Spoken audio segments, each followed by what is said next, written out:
Mladen Jovanovic from complementarytraining.net here, and in this video I want to give you a short tour of rotations planner software that I recently made for the purposes of Australian rules football, or Aussie rules.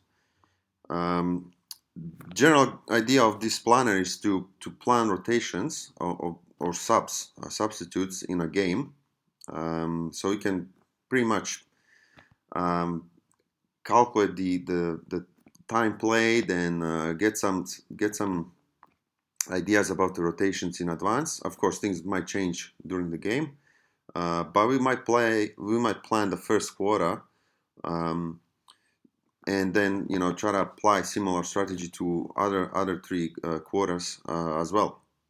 So with this software, it's easy to plan rotations, including bench rotation to a pitch and rotations inside the pitch.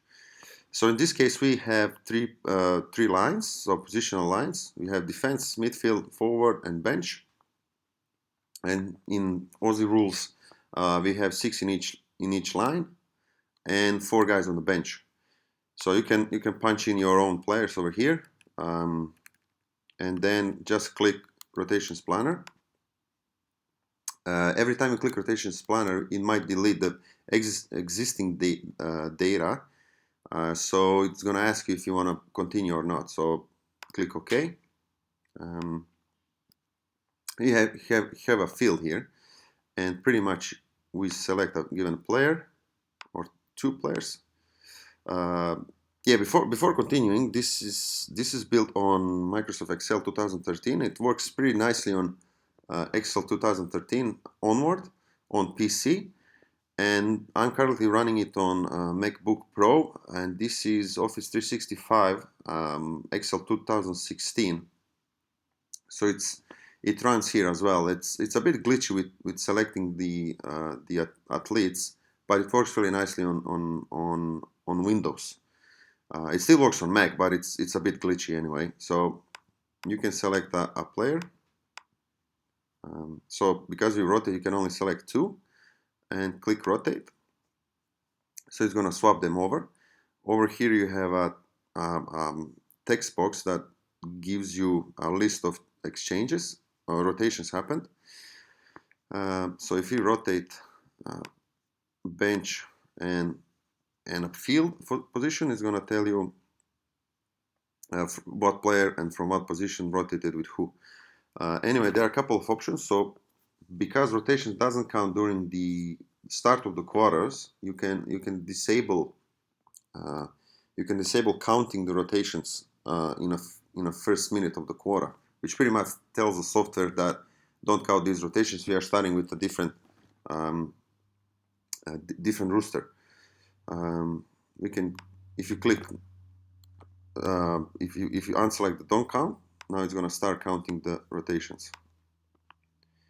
It's easy to change time. Let's go to if you all go all the way to a second quarter, and make rotation here. So these are the bench rotations. If I make rotations inside the field, that's not going to be counted as a bench rotation.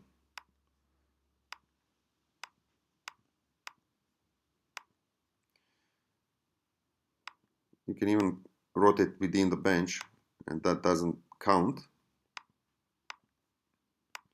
So now I'm switching, positions in the game. Let's go a little bit further to get some data.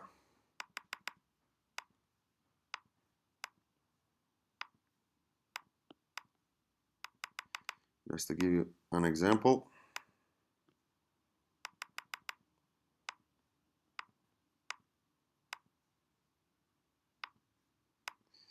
Anyway, here you have a list, and what you can do, you can pretty much copy paste it and paste it anywhere you want. And if you click close, the rotations now are saved in a rotations tab. The start of the quarter, we don't have any rotations because this is pretty much how we start up to this point. So this is a startup lineup. And then we did some extra rotations in a first minute.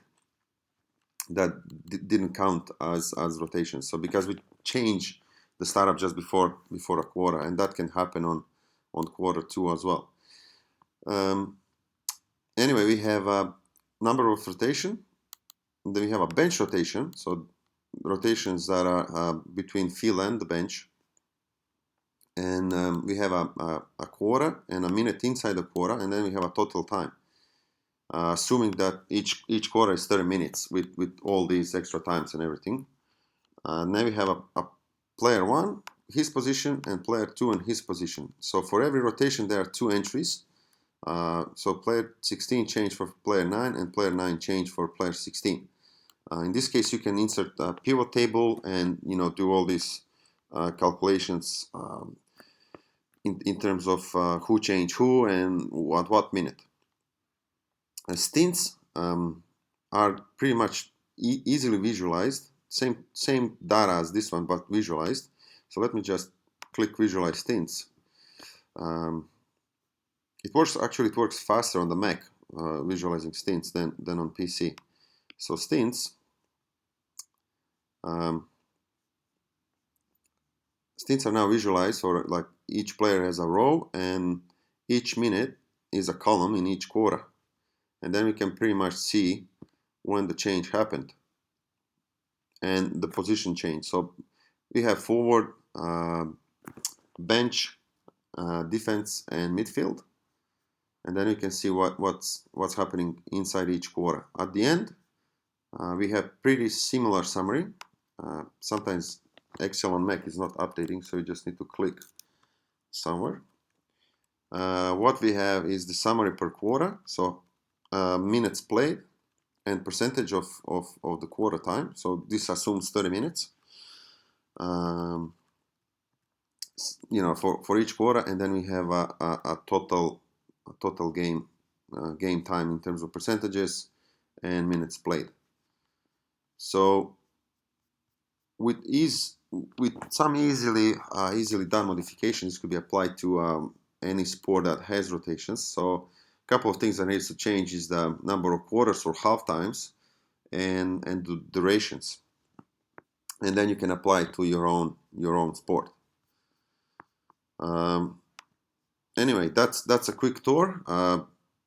Give it a shot. Let me know what you think. I'm more than happy to modify it based on the feedbacks from the users. Thanks for watching. Stay tuned. This is Mladen Jovanovic from Component Training. See you at the blog.